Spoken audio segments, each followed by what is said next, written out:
friends, welcome to Class 10 Science, Chapter 11, Human Eye and the Colourful World. In the previous chapter, we have discussed about light. In this chapter, we shall understand how the human eye uses light to see the objects around us. Also, we will discuss few optical phenomena in nature. So, we shall cover this entire chapter in 4 lectures. In this first lecture, we shall discuss the structure and functioning of human eye. In second lecture, we shall discuss the defects of vision and their correction. In third lecture, we shall discuss the dispersion of light by glass prism. Also, we shall discuss atmospheric refraction, in which we shall discuss rainbow formation and twinkling of stars. While in the fourth and last lecture, we shall discuss scattering of light, in which we will discuss many phenomena such as Tyndall effect and color of sky. So let's discuss about human eye. It is one of the most valuable and sensitive sense organs. It enables us to see the wonderful and the colorful world around us. Human eye is just like a camera. So let's understand the parts and functioning of the human eye. So the first part of human eye is eyeball. It is spherical in shape and its diameter is about 2.3 centimeter. Second, cornea.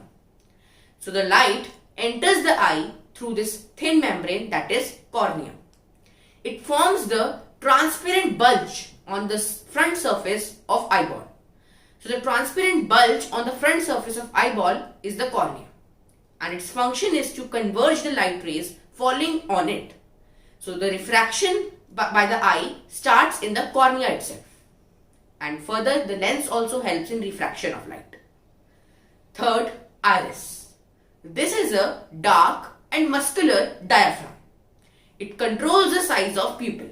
It also gives the color of eye. So some people have blue eyes, some have black eyes, and this depends upon the color of iris.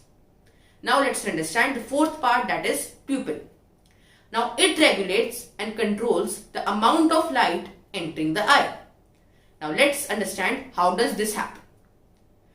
So when there is very dim light, then the iris relaxes, and so with this the pupil becomes bigger in size.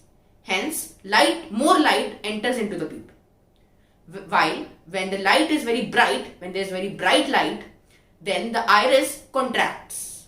Thus, the size of pupil becomes smaller, and obviously as size of pupil is smaller, so less amount of light enters the eye. Fifth, lens. This eye lens is convex in shape, and eye lens forms an inverted real image of the object on retina. Now what is retina? Retina is a screen on which the image is formed. It has enormous number of light sensitive cells. These light sensitive cells are known as rods and cones. These light sensitive cells get activated upon illumination and generate electrical signals. These electrical signals are sent to the brain via the optic nerves. The brain finally interprets them and finally processes all the information and enables us to recognize the objects. So this was all about the structure and functioning of human eye and how we can see various objects around us.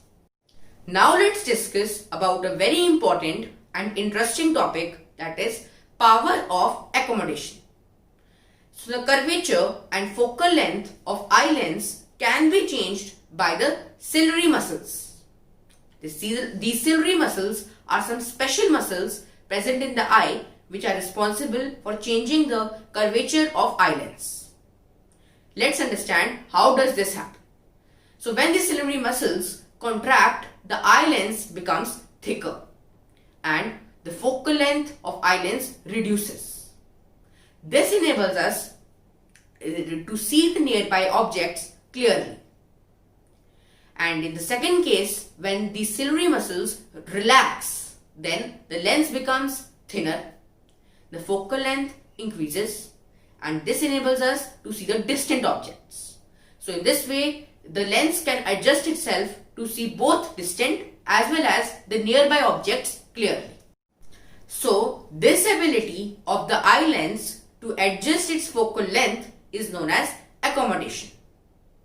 However, there is a minimum limit after which the focal length cannot be reduced. This minimum distance at which the object can be seen distinctly without any strain is known as the near point of eye. Similarly, the farthest point up to which the eye can see clearly is called far point of the eye. So the minimum point, the nearest point is known as near point, and the farthest point where we can see is known as the far point of eye. Now, the normal near point for a human eye is 25 centimeter, while the normal far point for a normal eye is infinity. So we should never read by keeping the book very close to us, as this can lead to strain in our eyes and it can also lead to blindness.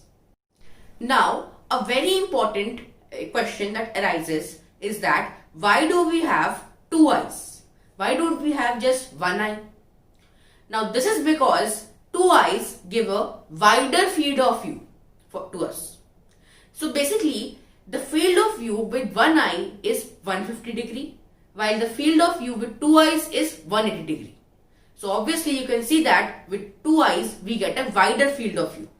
Also, two eyes help us to judge the exact distance of the object from us. So this was all for today. In the next lecture, we shall discuss the defects of vision and we shall also discuss how to solve them.